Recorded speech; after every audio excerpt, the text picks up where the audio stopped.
Vamos abrir as nossas Bíblias na Epístola aos Gálatas. Epístola de Paulo aos Gálatas.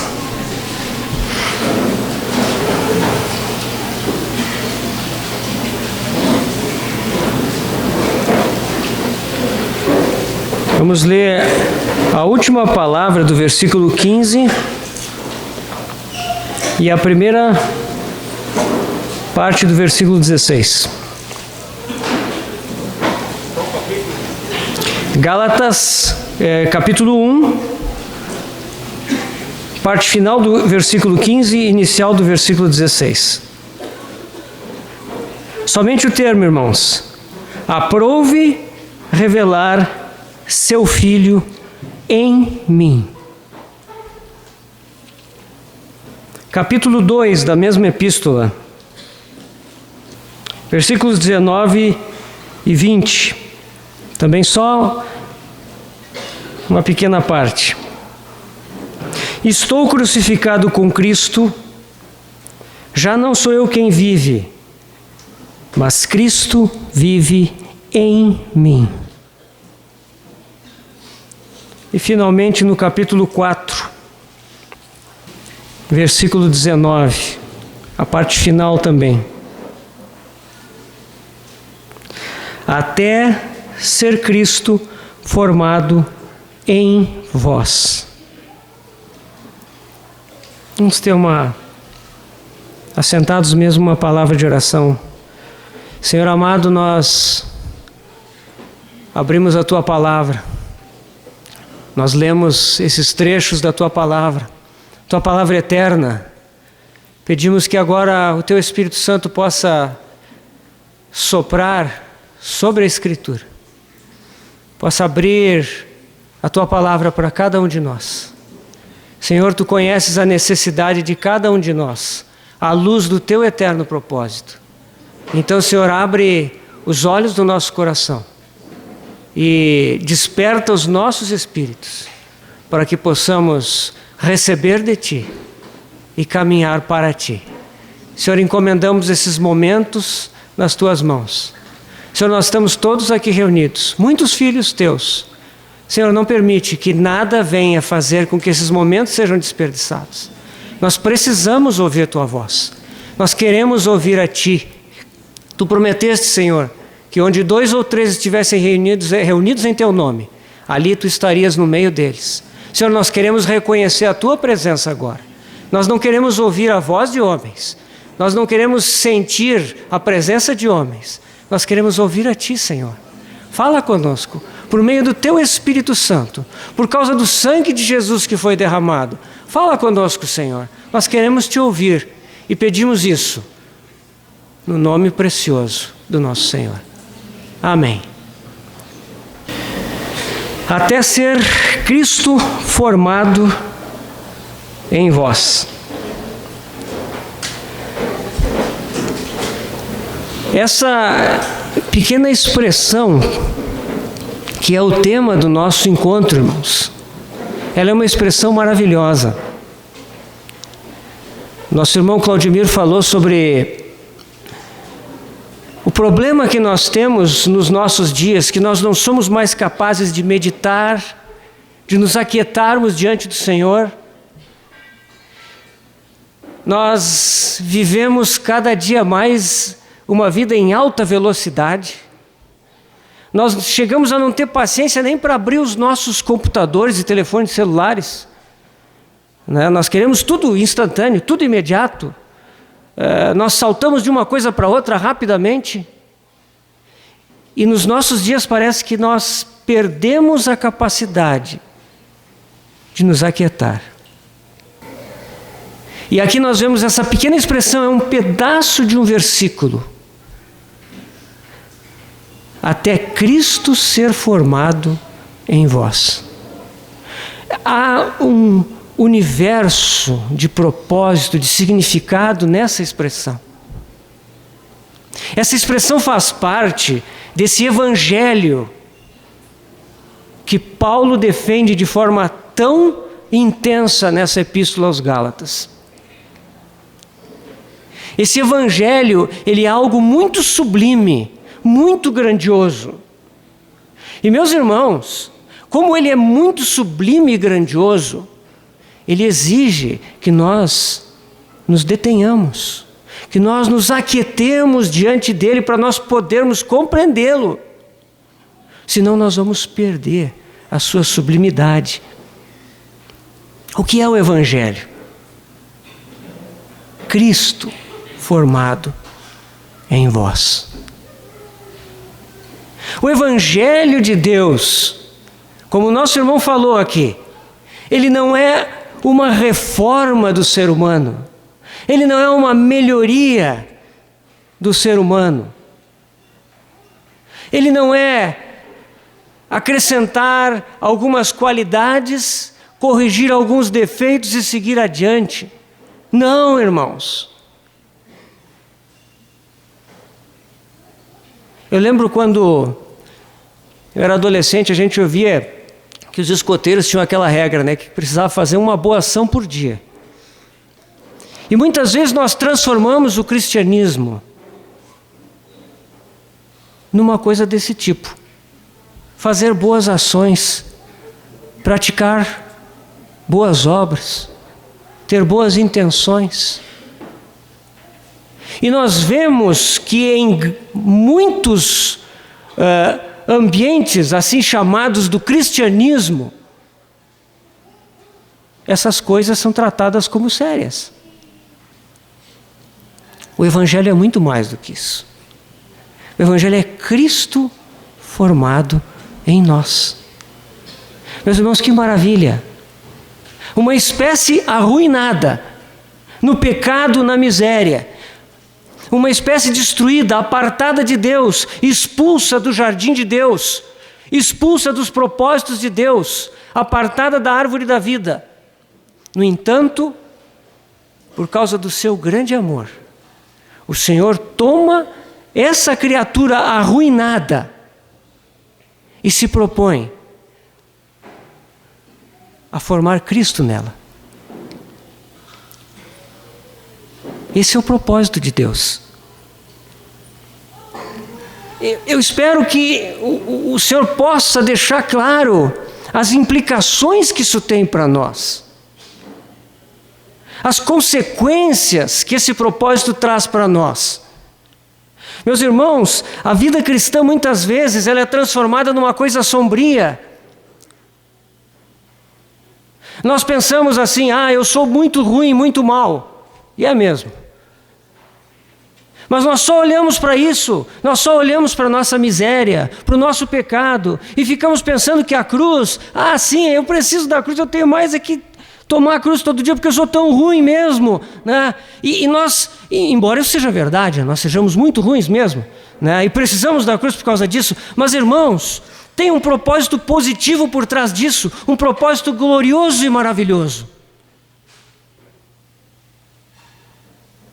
Cristo deve ser formado em nós. E cada segundo da nossa vida, ele é planejado pelo Espírito Santo de Deus, para que esse processo seja construído, seja levado adiante, e Cristo seja formado em nós. Ele não nos quer apenas melhores. Ele não nos quer um pouquinho mais puros hoje, um pouquinho mais puros amanhã, um pouco mais honestos hoje, outro pouco amanhã, um pouco mais pacientes hoje, talvez um outro pouco amanhã.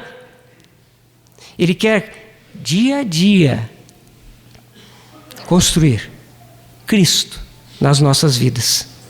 Isso deve afetar o nosso viver. Meus irmãos, o apóstolo Paulo, a intensidade com que ele escreve essa epístola aos Gálatas, né? E eu peço que, se os irmãos puderem, leiam essa epístola, né? É uma epístola de 6 capítulos, né? Eu vou falar algumas outras vezes aqui, e essa epístola sempre vai estar por trás. Então leiam essa epístola, percebam a intensidade do coração de Paulo ao escrever aos Gálatas. Algo estava em risco no momento em que Paulo foi informado da situação daqueles irmãos. E por causa disso seu coração ficou angustiado. E ele escreve com uma intensidade com a qual ele não escreveu para ninguém mais. Porque algo estava em jogo. O Evangelho estava em jogo. A formação de Cristo em nós estava em jogo. Por isso é muito importante que nós entendamos esse texto. Meus irmãos, Deus, Ele não está satisfeito com nada menos do que ver Cristo formado em nós, ver Cristo manifestado nas nossas vidas. A satisfação do coração de Deus é essa. Ele, o Senhor Jesus Cristo, formado em nós.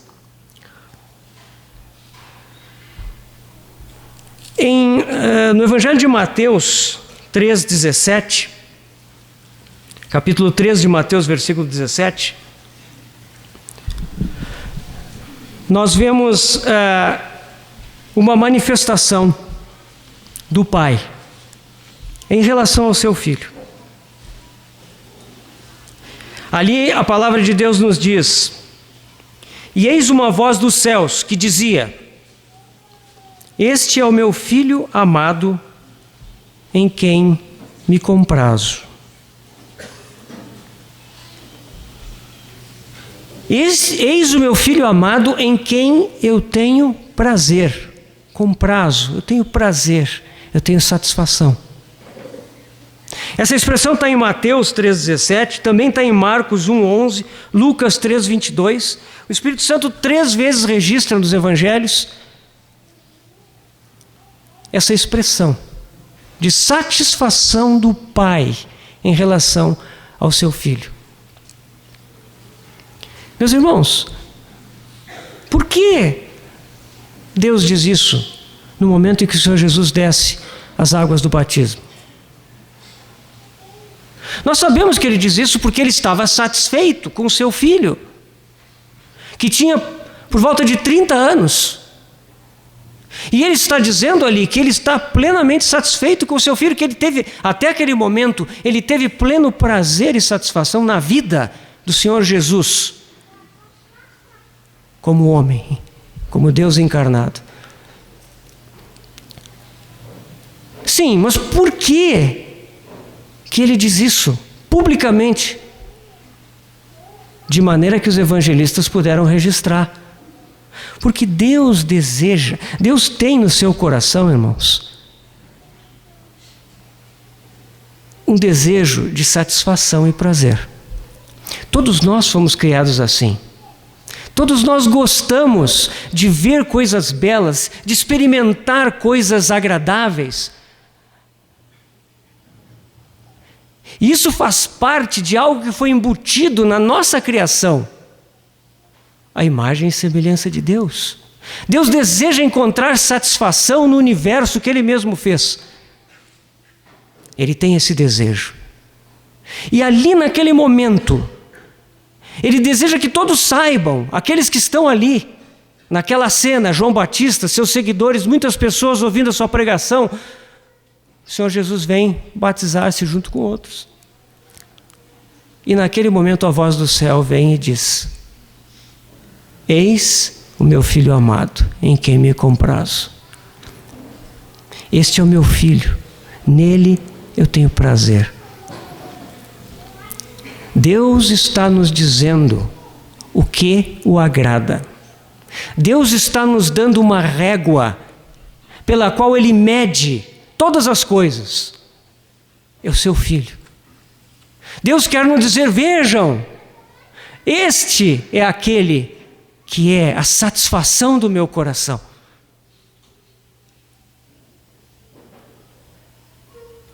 Nós vemos que essa expressão também ocorre mais tarde, no mesmo Evangelho de Mateus 17,5. Mateus capítulo 17, versículo 5. Aqui nós já estamos bem ao final do ministério do Senhor Jesus. 3 anos se passaram desde aquela primeira vez em que a voz veio do céu. E ao final do seu ministério, no Monte da Transfiguração, então, ele estava lá com 3 de seus discípulos, Pedro, Tiago e João, e a voz veio novamente.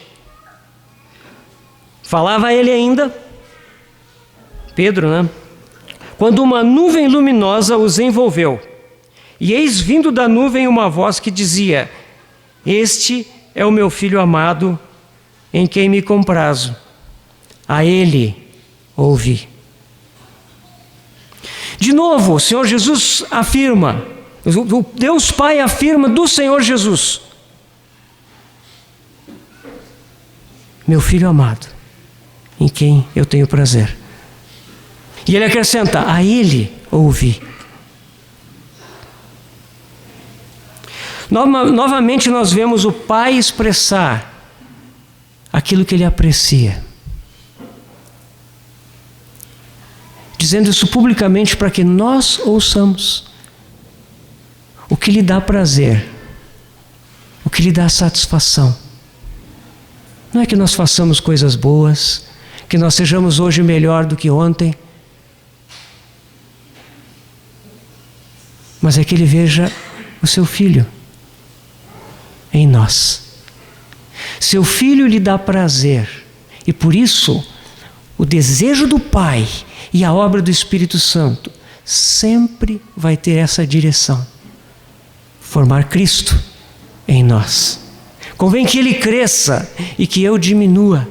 João Batista recebeu essa maravilhosa revelação e afirmou isso. A obra de Deus sempre vai nessa direção, irmãos. Ele deve crescer. Nós devemos crescer na nossa apreensão de quem é o Senhor. E isso deve nos encher para que nós diminuamos e Ele seja manifestado.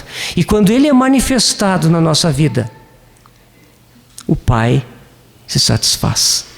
Ele encontra prazer, satisfação.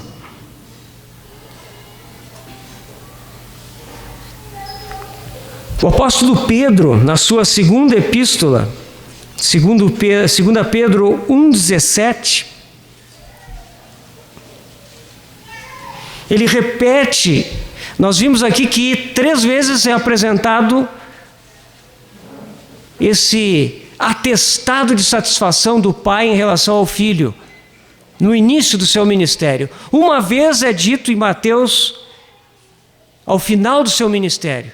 E a 5ª vez que esse evento é mencionado é em 2 Pedro 1,17. Quando Pedro dá testemunho, ele mesmo ouviu o Pai falar isso, né? E ele diz: pois ele recebeu da parte de Deus Pai honra e glória, quando pela glória excelsa lhe foi enviada a seguinte voz: este é o meu Filho amado, em quem me comprazo. Irmãos, toda essa insistência, toda essa repetição, é para que nós possamos entender o que satisfaz ao coração do nosso Deus. O que satisfaz a Ele não é outra coisa, senão que o seu próprio Filho amado seja formado em nós. E por isso esse precioso versículo da Epístola aos Gálatas, ele é fundamental para nós entendermos a natureza da fé cristã, a natureza do Evangelho. O Evangelho não é nada menos do que isso, do que o processo pelo qual o Espírito Santo forma a vida de Cristo nas nossas vidas. Esse é o Evangelho. O Evangelho não pode parar aquém disso. E ele também não pode ir além disso.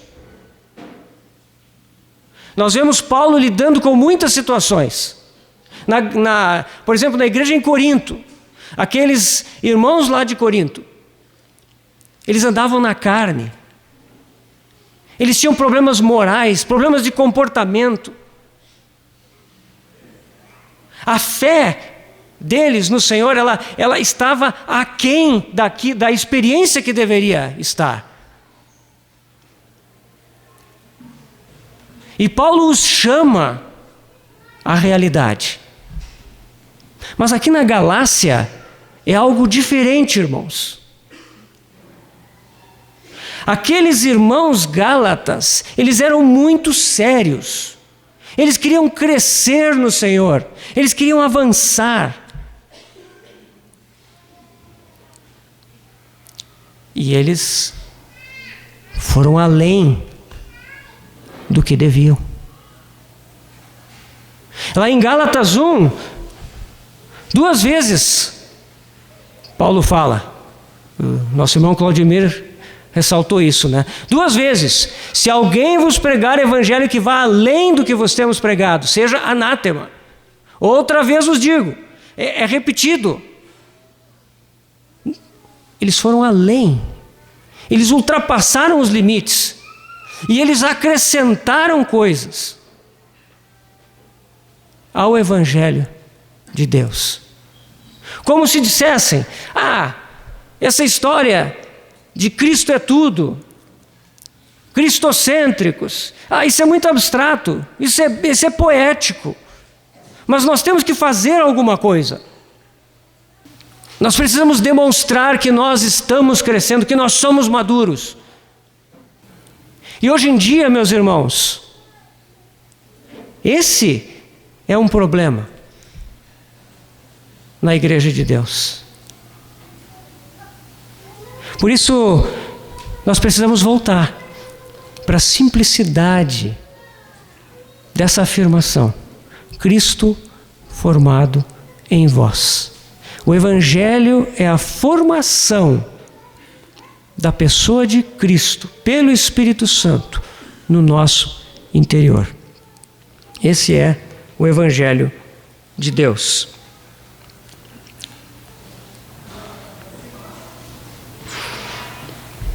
Sendo esse o objetivo do Evangelho,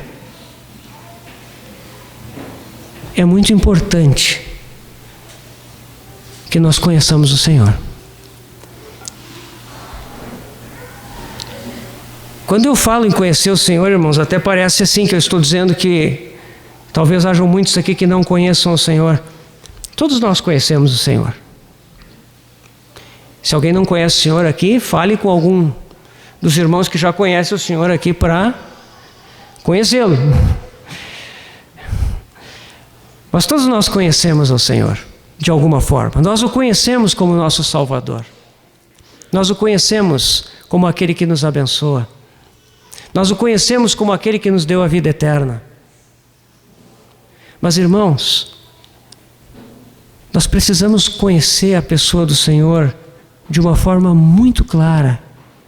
Nós precisamos ter os nossos olhos abertos para ver quem é este Jesus que veio ao mundo. Quem é essa pessoa? Nós precisamos ser conhecedores. Nós vamos ter oportunidade aqui, né, mais adiante, nas oportunidades que eu vou ter de compartilhar com os irmãos, de entrar mais detalhadamente nessa questão de como andar com o Senhor e como, de fato, conhecê-lo. Quem Ele é? Quem é a sua pessoa? Como é que Ele se comporta? Como é que Ele fala? Como é que Ele reage? Como é essa pessoa? Jesus Cristo. Nós precisamos conhecê-lo de uma forma muito viva. Porque se nós não conhecermos o Senhor, não soubermos quem Ele é, nós vamos ter grandes dificuldades de cooperar com o Espírito Santo para que Cristo seja formado em nós. Muitas vezes, irmãos, nós pensamos que o Evangelho é um processo mágico, né? E, bom, esse Cristo ele já veio morar em mim, agora ele vai, né, automaticamente ele começa a mudar as coisas lá dentro, né? Que nem quando a gente toma um antibiótico, né? E ele vai fazendo as coisas lá. A gente não ajuda o antibiótico, ele mesmo faz, né? Mata as bactérias e coisas lá dentro, né? A gente acha que o Evangelho é alguma coisa assim, né? Mas esse Cristo, ele precisa da nossa cooperação para que ele seja formado em nós. Vão haver muitas circunstâncias, muitas situações na nossa vida em que o Espírito Santo vai trabalhar conosco. E ele quer que os nossos olhos estejam postos nisso. Que as situações não são situações em si, né? Estragou o carro na rua, então já fico preocupado, já fico angustiado, já pego o cartão do seguro, ligo para chamar o guincho. Meus irmãos, o Senhor é soberano. Ele quer formar Cristo em nós. Todas as situações estão debaixo da sua autoridade e são oportunidades para que a vida de Cristo cresça e eu diminua. Se alguém acha que isso não é prático, isso é muito prático. Mas não é prático nesse sentido de instantâneo que nós sempre queremos, né? É prático porque nós aprendemos a andar com Ele, a ouvir a voz dEle, a saber como é que é o coração dEle. As nossas reações começam a ser mudadas, a nossa mentalidade começa a ser mudada. Mas nós precisamos conhecer a Cristo.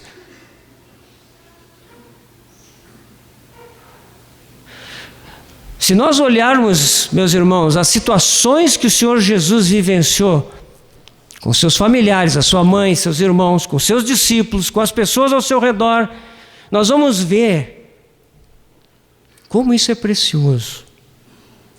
E nós vamos ver que seguidamente existem conflitos. Eu não me refiro aos conflitos que o Senhor Jesus tem com seus adversários, com os judeus, com os fariseus. Não. Com seus amados que estão perto dele. Por quê? Porque a sua vida é uma vida humana extraordinária. Muitos pensam que o cristianismo é ser bonzinho, ser afável. Meus irmãos, é muito mais do que isso. E nós vemos na história, e vamos tratar disso mais adiante, nós vemos nesse contato do Senhor Jesus com as pessoas, que a sua vida humana extraordinária, ela chocava. Ela escandalizava muitas vezes, porque o Senhor Jesus, ele age de uma forma que nós não esperamos.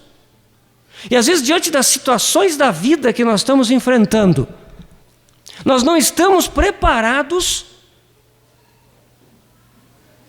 para saber a forma com que ele vai reagir naquela situação. A maneira que o Senhor Jesus quer que nós venhamos agir numa situação, seguidamente ele é muito diferente daquilo que nós pensamos.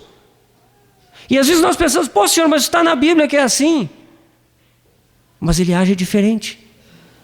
Ele é estranho para nós muitas vezes, porque nós ainda estamos no estágio inicial de conhecê-lo. Ele quer se revelar para nós. Mas para que Cristo seja formado em nós, irmãos, nós precisamos conhecê-lo. Nós precisamos, diante dele, confessar que nós ainda o conhecemos tão pouco e que nós precisamos entrar numa relação de intimidade com ele, com a sua pessoa, saber quem ele é, conhecer o seu caráter, conhecer a sua fala, conhecer a sua mente. Quando nós começamos a conhecer o nosso Senhor, então nós começamos a cooperar de forma inteligente com o Espírito Santo para aquela transformação que deve acontecer nas nossas vidas.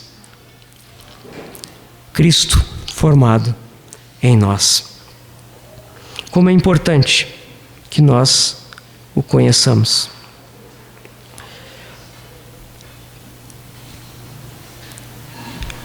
Em Gálatas 1, no primeiro trecho que nós lemos, capítulo 1 de Gálatas,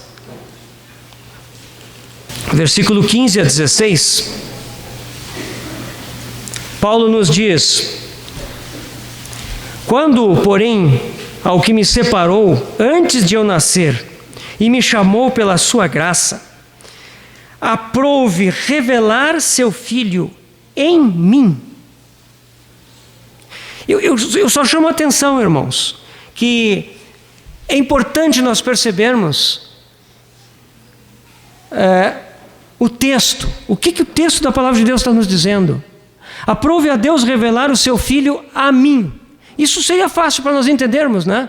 Deus revelou o seu Filho para mim. Né? Então, se o Paulo diz assim, quando aprove a Deus revelar seu Filho a mim.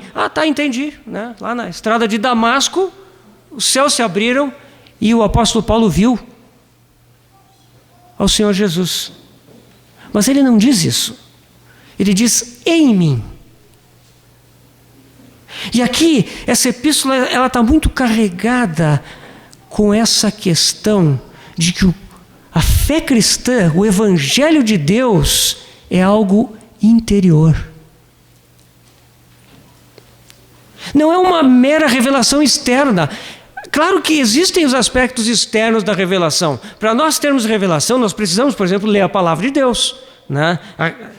Toda a base da revelação espiritual está na palavra de Deus. Né? Nada tem valor espiritual se não está na palavra escrita de Deus. Né? Então é dessa palavra que vai vir toda a revelação.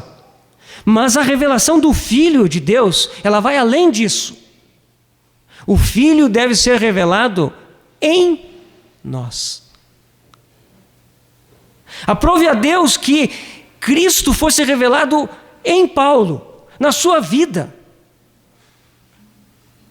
Essa epístola, irmãos, ela tem um tom muito forte de testemunho pessoal. Paulo, toda hora, todo momento, ele conta, principalmente aqui nos capítulos 1 e 2, ele conta episódios da sua vida e ele cita experiências pessoais, situações pessoais, de forma muito intensa. Porque ele chegou a um ponto de ter que dizer assim, nada mais é suficiente diante de uma ameaça tão grande, senão eu testificar aquilo que Deus fez em mim, no seu Filho. A palavra final de autoridade é, Ele vive em mim. Ele revelou seu Filho em mim. E ao final desse livro, ele diz algo maravilhoso. Ele diz, quanto ao mais ninguém me moleste, porque eu trago no corpo as marcas de Jesus.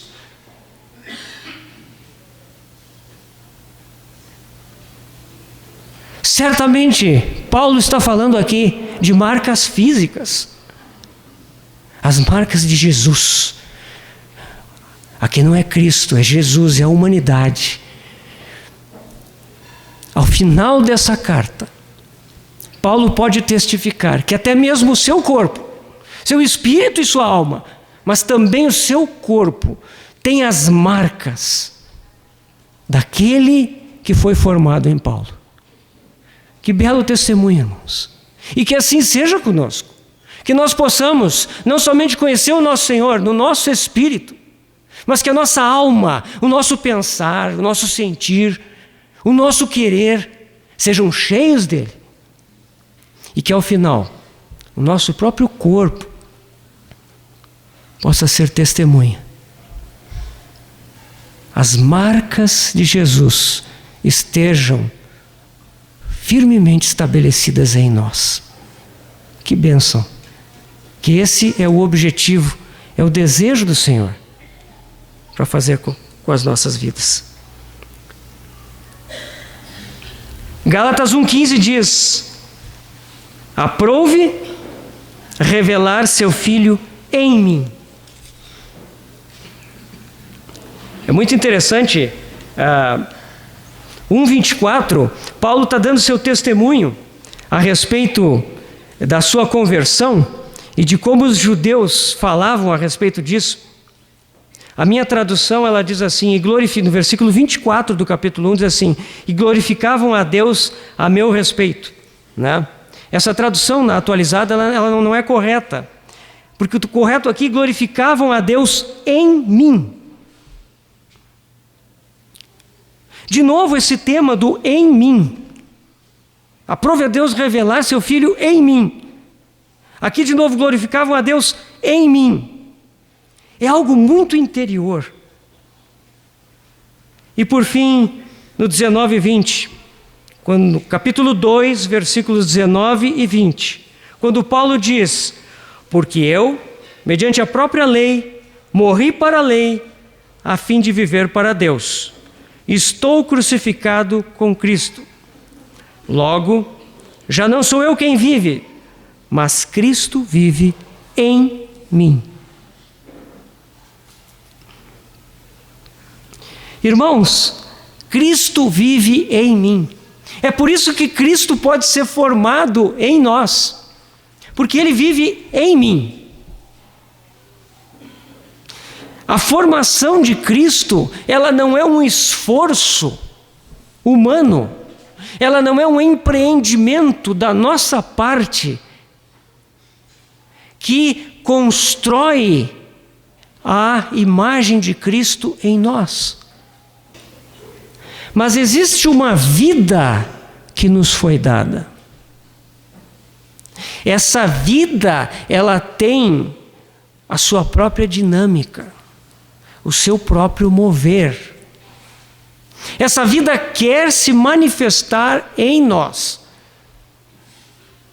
Portanto, é preciso entender isso, irmãos, porque o Evangelho, ele tem sido apartado dessas realidades.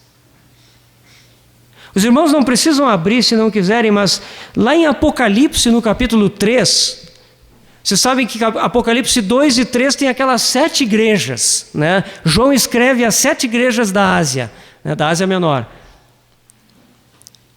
Aquelas 7 igrejas, como elas estão dentro de um livro de profecia, elas poderiam ser entendidas, alguns irmãos propõem isso, como a história profética das igrejas.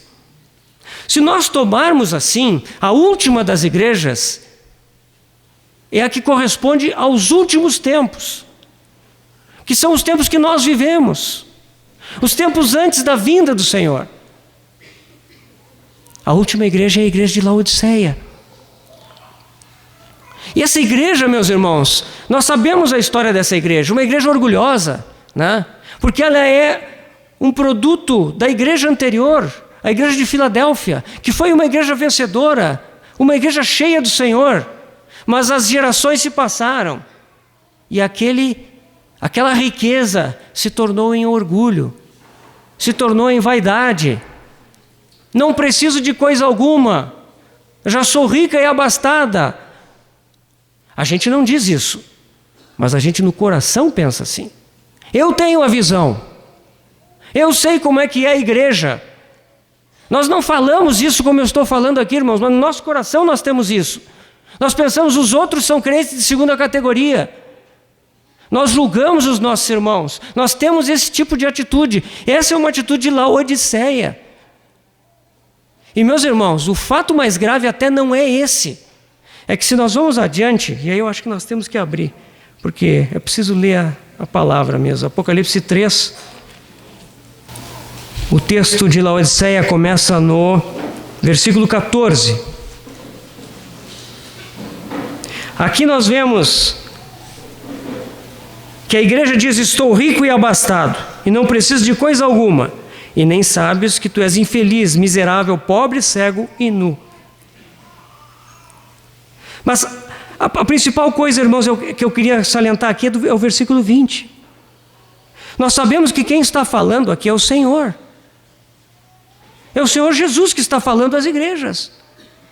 E o que diz no versículo 20? Eis que estou à porta e bato. Se alguém ouvir a minha voz e abrir a porta, entrarei em sua casa e cearei com ele e ele comigo. Eis que estou à porta e bato. Muitos aqui já ouviram, né, irmãos falarem como se usa esse versículo, né, para evangelizar.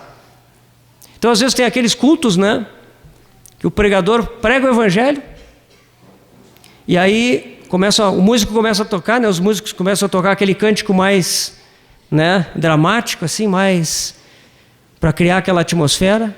E aí vem esse versículo, né, eis que estou à porta e bato, né. Tem até cânticos. Meus irmãos, nós podemos usar a palavra assim, Mas é preciso entender que o contexto não é esse. O contexto aqui é o contexto de uma igreja que seguiu adiante, fazendo todas as suas atividades, seus programas, com sucesso. Porque ninguém vai dizer sou rico e abastado, não preciso de coisa alguma, se não tem sucesso. Existe sucesso em termos de número de pessoas, em termos de coisas que são feitas, e talvez até muita coisa genuína. O Senhor é tão misericordioso. Mas o fato é que o Senhor Jesus não estava mais dentro. Ele está do lado de fora, ele está batendo a porta. Meus irmãos, o amor do nosso Senhor, Ele poderia dizer assim: vocês estão, já podem seguir adiante, né, sem a minha presença, então sigam adiante, eu vou lá cuidar do outro lado. Mas Ele continua batendo a porta, porque Ele quer ganhar os irmãos de novo. Mas eu falo isso, irmãos, porque o nosso tempo é um tempo de um cristianismo bem-sucedido sem Cristo. Talvez até o nome de Cristo seja mencionado, mas o fato é que a pessoa dele deixou de ser o centro. Deixou de ser o centro dos afetos, o centro das atenções. Deixou de ser o centro da obra de Deus. Outras coisas entraram no lugar de Cristo. E isso é o que aconteceu na Galácia. Ali nós sabemos exatamente o que é o judaísmo. A mistura de judaísmo com o cristianismo, com a fé cristã. Outro evangelho, que o próprio Paulo diz, não é outro não, eu só estou usando essa palavra, porque não tem outro, isso é falso. E portanto maldito aquele que pregar isso como sendo o evangelho. E nós hoje vivemos dias de um cristianismo sem Cristo. E como nossos olhos e nossos corações, irmãos, têm que se voltar para esse fundamento. Parece uma coisa tão básica, mas o fundamento do evangelho é Cristo. Cristo formado em nós. Cristo revelado em nós, expressado e manifestado em nós. O desejo do Pai é esse. O que satisfaz o coração do Pai é esse. Ele deixou isso claro ao testificar disso para o seu Filho. Ao tornar pública a sua satisfação com a pessoa do seu Filho. Ele se satisfaz com Cristo. E por isso, como Ele nos ama tanto, irmãos, como Ele nos deseja tanto, Ele deseja o que Ele tem de mais precioso para nós, que é formar a vida do seu Filho em cada um de nós, tecer a vida do seu Filho em cada um de nós, bordar a vida do seu Filho em cada um de nós. E à medida que Ele vai bordando essa vida, Cristo vai sendo formado até aquele dia em que esse linho finíssimo vai aparecer lá diante do trono de Deus. A igreja ataviada de Cristo para o dia das bodas.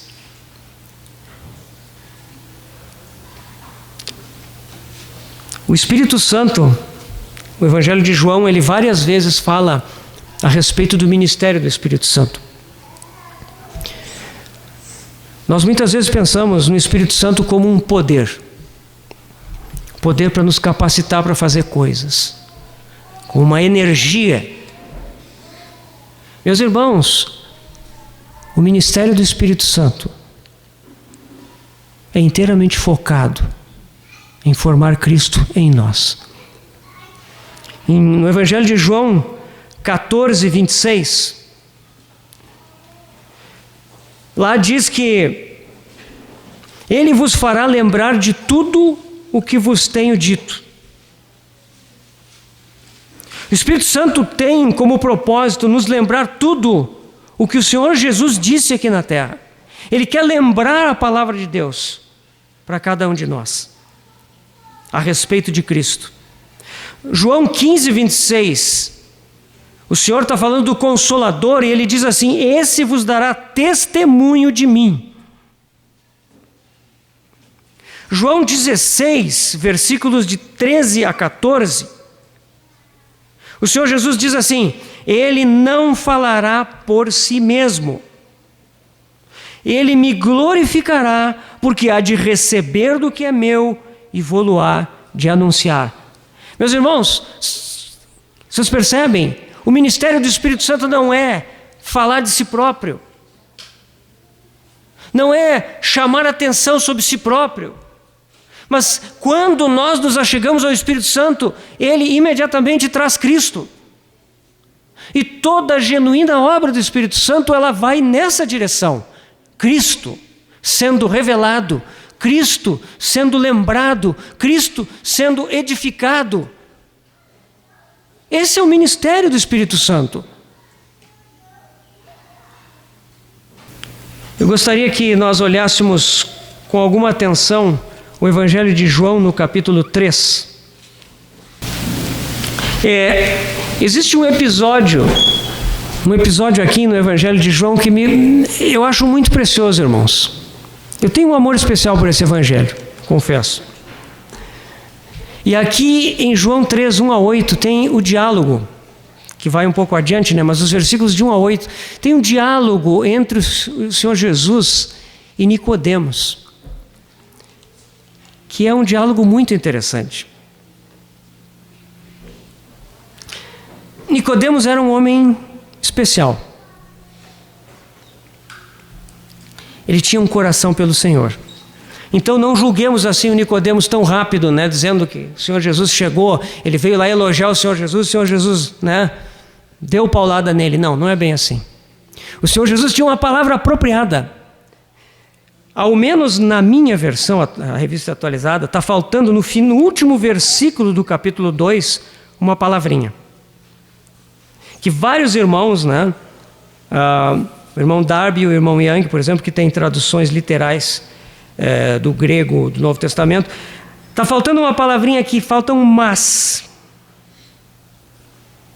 Porque o trecho anterior, o Senhor Jesus está falando de que o texto de João nos fala, né, que muitos creram no nome do Senhor, mas o próprio Jesus não se confiava a eles, né, porque os conhecia a todos. Eles diziam que criam no Senhor, confiavam, mas o Senhor sabia que aquilo ali, né, tinha muito de uma profissão não sincera. Mas havia entre os fariseus um homem chamado Nicodemos. Esse homem, ele, de alguma forma, ele estava buscando o Senhor, que ele foi destacado dentre aquela massa de gente que estava dizendo que confiava no Senhor. Por isso o Senhor tem um diálogo com ele. E o Senhor o recebe e ele vem dizendo: Rabi, versículo 2, sabemos que és mestre vindo da parte de Deus, porque ninguém pode fazer esses sinais que tu fazes se Deus não estiver com ele. A isto respondeu Jesus: em verdade te digo, que se alguém não nascer de novo, não pode ver o reino de Deus. Se alguém não nascer de novo. Meus irmãos, como o Espírito Santo é preciso. João escreve esse evangelho mais tarde. Nós não sabemos exatamente a data da redação desse evangelho, mas o ministério de Paulo já estava avançado, talvez até terminado, quando esse evangelho surgiu, um evangelho tardio. João viveu muito tempo para poder refletir sobre a vida do Senhor Jesus e sobre aqueles anos iniciais do Evangelho da Igreja de Deus. E o Espírito Santo foi capaz de, mais adiante, usá-lo para trazer verdades que vieram completar de uma forma tão formosa a revelação do que é a vida cristã. E é João que nos traz essas palavras do Senhor Jesus: novo nascimento. Se alguém não nascer de novo, não pode ver o reino de Deus. Nascer de novo. Meus irmãos, isso é algo muito importante. Perguntou-lhe Nicodemos, versículo 4, como pode um homem nascer sendo velho? Pode porventura voltar ao ventre materno e nascer segunda vez? O Nicodemos, ele faz assim, ele tenta raciocinar em cima do que o Senhor está dizendo, de uma forma literal, talvez para entender.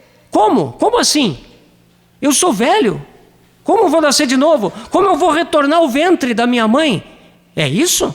Começar uma vida nova assim? Isso é algo poético?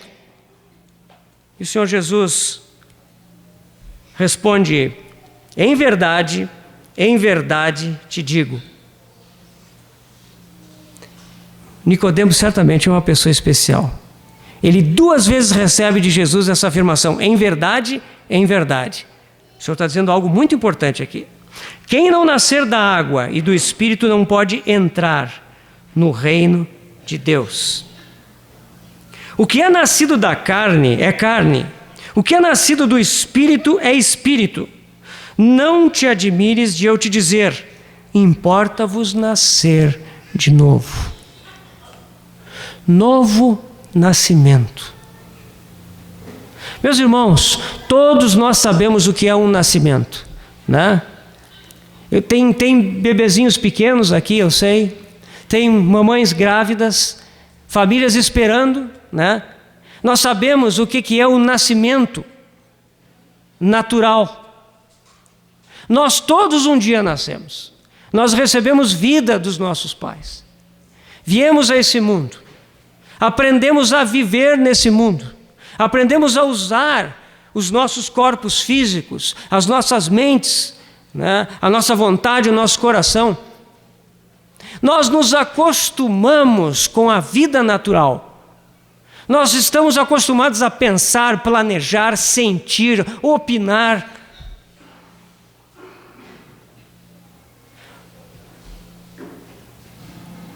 A fé cristã, a vida cristã, ela não se incorpora em cima dessa vida natural.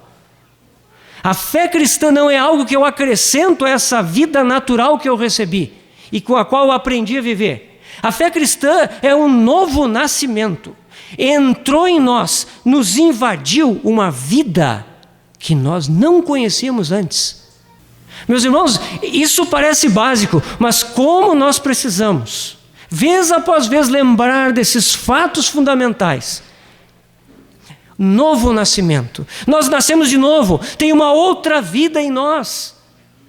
É uma vida que quando ela nasce, ela é pequena, ela é ainda nascente, ela precisa crescer, ela precisa se espalhar, ela precisa tomar conta, pouco a pouco ela precisa da nossa cooperação para se tornar madura em nós.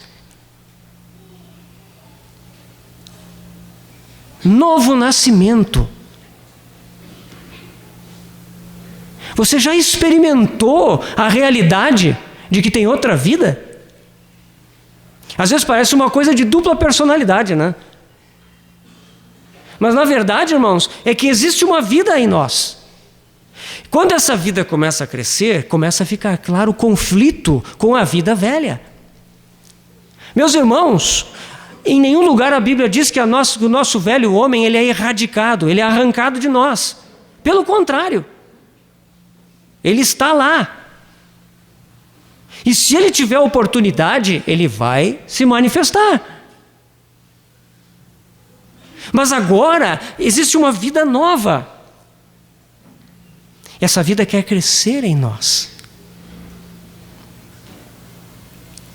Todo o nosso caminhar é um caminhar no sentido de que essa vida cresça, amadureça.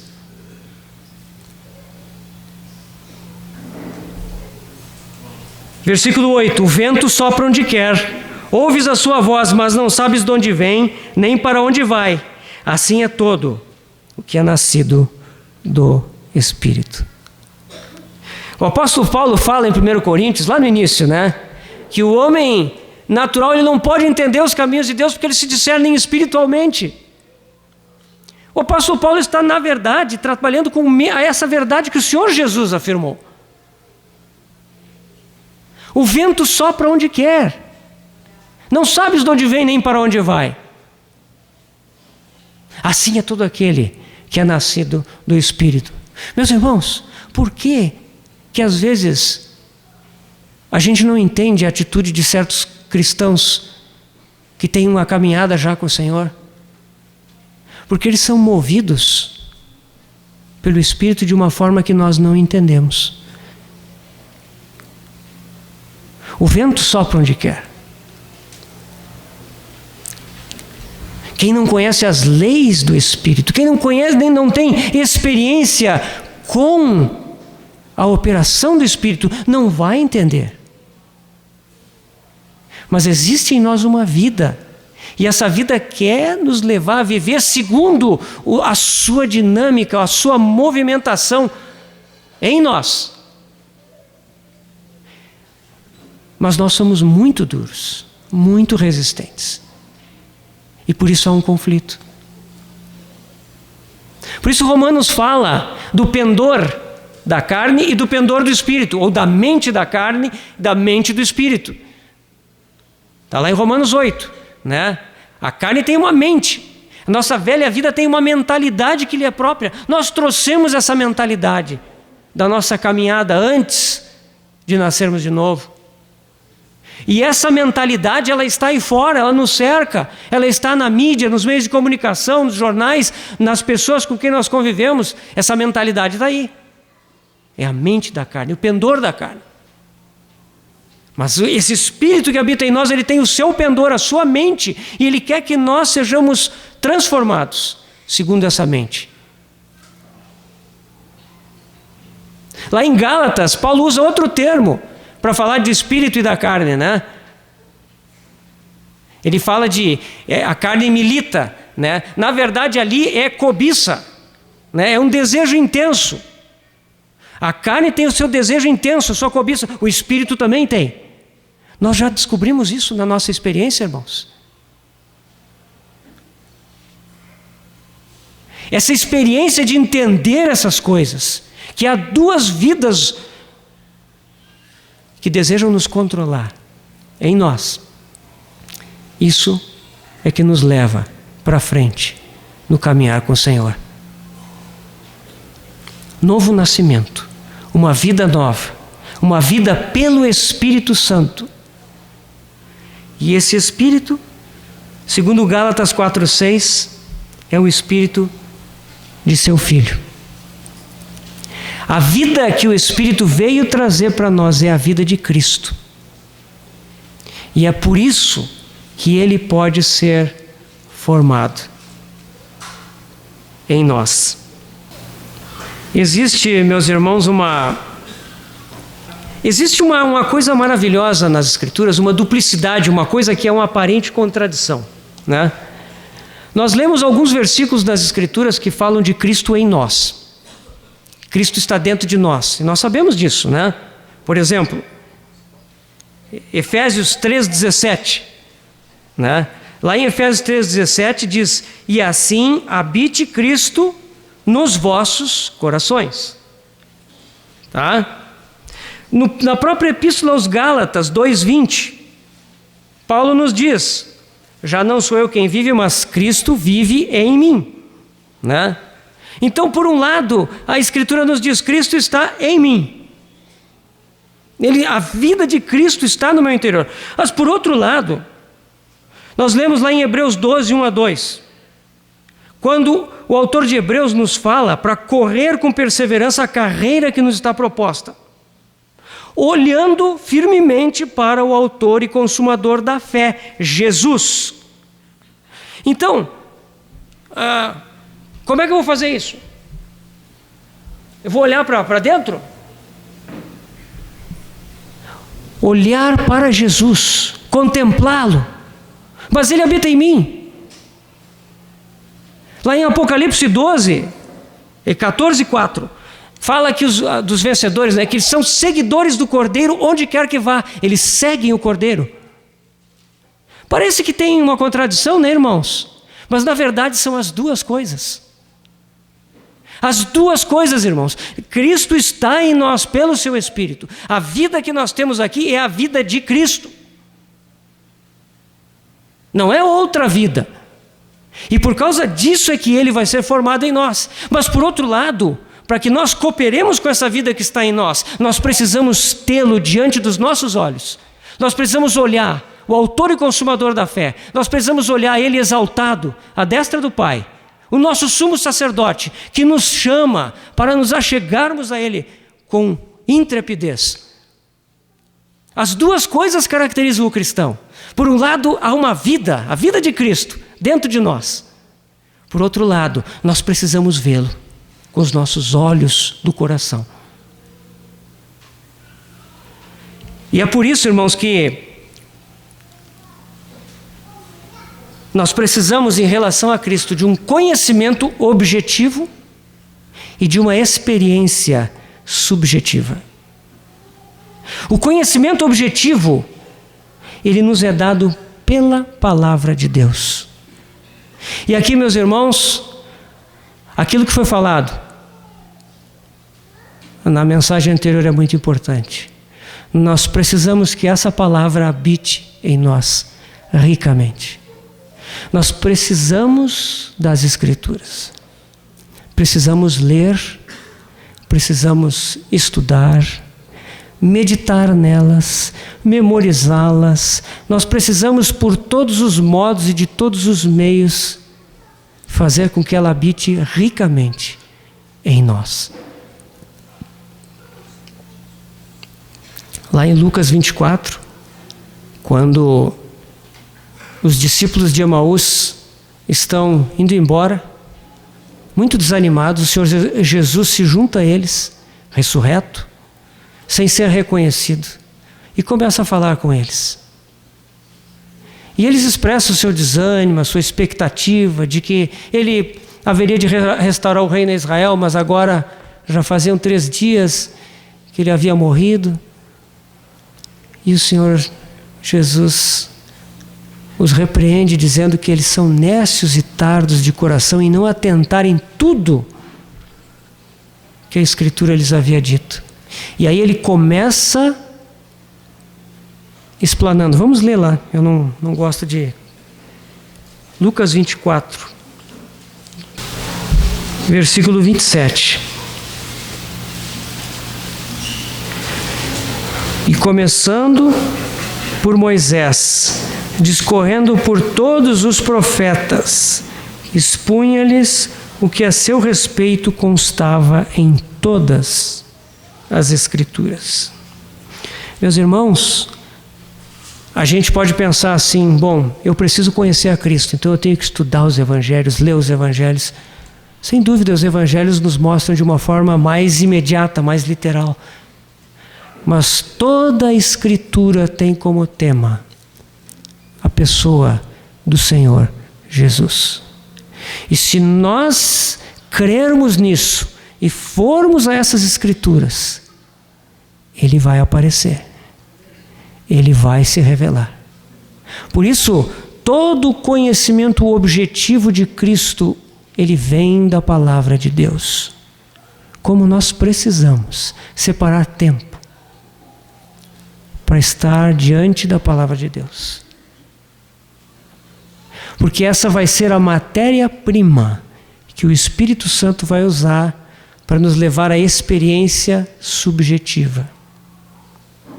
A experiência de vida. A vida que está dentro de nós, ela se manifesta instrumentada pela palavra de Deus. A vida que está dentro de nós, ela quer sair. Mas, irmãos, é como um bebê. Um bebê, ele não tem recursos para expressar a si mesmo. Ele não tem uma língua. Quando um bebê pequeno começa a chorar, a gente, dá alimento para ele, para ver se ele para. Se ele não para, a gente embala para ver se está com sono. Se ele não para, a gente põe o termômetro para ver se está com febre. A gente começa a fazer coisas porque nós não entendemos o que está acontecendo. E ele não pode nos dizer.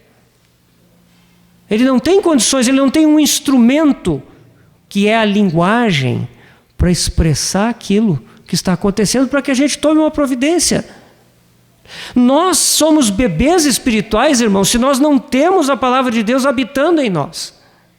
Essa palavra é o único meio que o Espírito Santo tem para revelar a Cristo. Efésios 6 nos diz que para tomarmos a espada do Espírito, que é a palavra de Deus. A palavra de Deus, o Logos de Deus, ele é o instrumento que o Espírito Santo vai utilizar. Ele precisa dessa palavra, irmãos. Por isso, é muito importante, se nós queremos conhecer o Senhor, se nós queremos nos aprofundar no conhecimento da sua pessoa, se nós queremos cooperar com a obra do Espírito Santo, para que Cristo seja formado em nós, nós precisamos da palavra de Deus habitando em nós. E isso vai nos levar a essa experiência subjetiva de crescermos em conhecer a vida do nosso Senhor em nós. Meus irmãos, e é uma alegria tão grande quando nós começamos a entender os movimentos dessa vida, como eles fecham com a palavra de Deus. Como nós aprendemos a ser guiados por essa voz mansa, suave. Como nós aprendemos a começar a ler nas circunstâncias, coisas, de uma forma diferente que a nossa mente racional costuma fazer. Meus irmãos, isso é algo maravilhoso. Isso é o processo pelo qual Cristo é formado em nós. Isso é algo glorioso. Isso é algo majestoso. Meus irmãos, então, que o Senhor possa nos abençoar nesses dias para nós entrarmos um pouco mais nesse assunto tão fascinante. Deus enviou o seu Filho ao mundo. E esse homem, ele é o homem perfeito. Esse homem é uma nova humanidade. E ele não ficou só. Deus não teve apenas o seu Filho unigênito. Ele se tornou primogênito. Ele tem muitos irmãos, porque hoje o seu Espírito está formando Cristo em nós.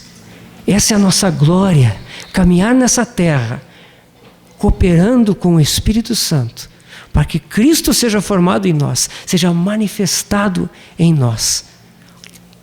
E o Pai encontre satisfação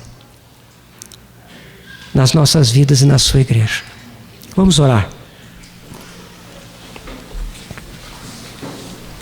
Pai querido, te agradecemos por esse tempo que tu nos permite ter aqui. Como te somos gratos. Foste tu que despertaste os irmãos aqui em Curitiba, que os animaste, que os levaste adiante a prover essa oportunidade. E agora nós estamos aqui, Senhor. Estamos aos teus pés e queremos receber o teu falar. Senhor, grava no coração, no nosso coração as tuas palavras. Nós queremos realmente te experimentar de uma forma que ainda não experimentamos. Queremos, Senhor, te conhecer de uma forma muito real, para que o teu Espírito forme a ti mesmo, Senhor, nas nossas vidas. Nada menos do que isso. Faz isso, Senhor. Faz isso conosco. Continua a falar no meio da comunhão, na refeição que vamos ter agora, abençoando o nosso irmão Romeu à tarde, Senhor, nas sessões que ele vai ter, que a tua unção seja sobre ele. Fala conosco, Senhor. Nós queremos te ouvir. Nós precisamos te ouvir. Queremos a tua palavra. Queremos a ti. E oramos assim, ó Pai, no nome do nosso Senhor Jesus. Amém.